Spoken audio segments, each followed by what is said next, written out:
This is probably one of the best posts I've seen in a long time. And before I put it up, I'm just going to say if this guy decides to run for president, I will probably campaign for him. I don't know what his past is. I don't care. I've been following him for a while. Just watch this. The internet was a mistake.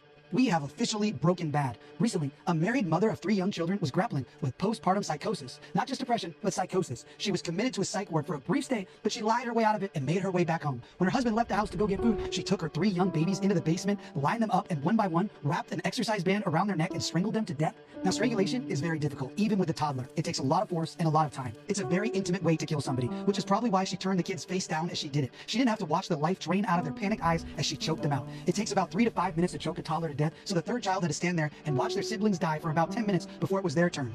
After Mama had finished killing all of her kids, she promptly went upstairs, slashed her own wrist, jumped out the second floor window to off herself. Well, the snow outside cushioned her fall, the cold slowed her vitals, so she merely fractured her spine, paralyzing her, but she ultimately survived. When her husband came home with dinner, he called out for the kids and his wife. Nobody answered. He went upstairs thinking maybe she was bathing the kids. When he got to the bedroom, he saw blood splattered everywhere and the window wide open. To his horror, he saw his wife on the ground outside paralyzed. He asked where the kids were, and his heart sank when she murmured, "In the basement." He was on the phone with 911 when he discovered his dead babies. So there's a recording of his screams as he turned over his dead children, seeing their blue faces and their eyeballs nearly bursting from the sockets. The man naturally moved far away in a desperate attempt to reset his life somehow, and his wife is on trial for murder. And women on TikTok are supporting her. Go ahead, look around if you dare. You will see hundreds of psychotic women supporting Lindsay Clancy, blaming the husband. All right, he did it. Patrick did it. Lindsay Clancy is obviously not guilty. He did it. He did it. Patrick's the one who did it. Not Lindsay.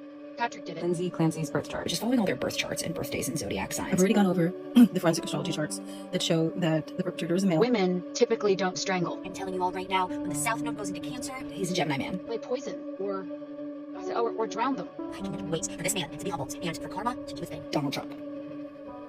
Because of course, in this dystopian social media era, everything is a conspiracy. Nothing is real, bad things don't happen, every real story is just fed slop. The real story is some convoluted, nefarious plot by the Jews. What? That's so crazy. Whatever the opposite of Occam's razor is, that's TikTok. We have lost our damn minds. I really think that COVID fried people's brains and that they've simply never recovered. We were gaslit to hell, of course. Dr. Tony Fauci, funded the development of the virus. He lied about the lab leak. So it came from a wet market in the same place where there's this huge lab that does all the kind of development of exactly what this thing is. That's some coincidence. They lied about the threat to kids. They locked everyone down. I wear a mask to school. I wear a mask to school. It was like some horrendous globalized Stanford prison experiment. Our institutions completely eviscerated their own reputation and dignity. Gavin Newsom locked us down and then had a fancy dinner with friends at the French Laundry. The science told us that if you went paddleboarding alone in the middle of the ocean, you needed to be arrested for killing grandma. But of course, if you riot with 500,000 people, that's totally fine because viruses take a time out.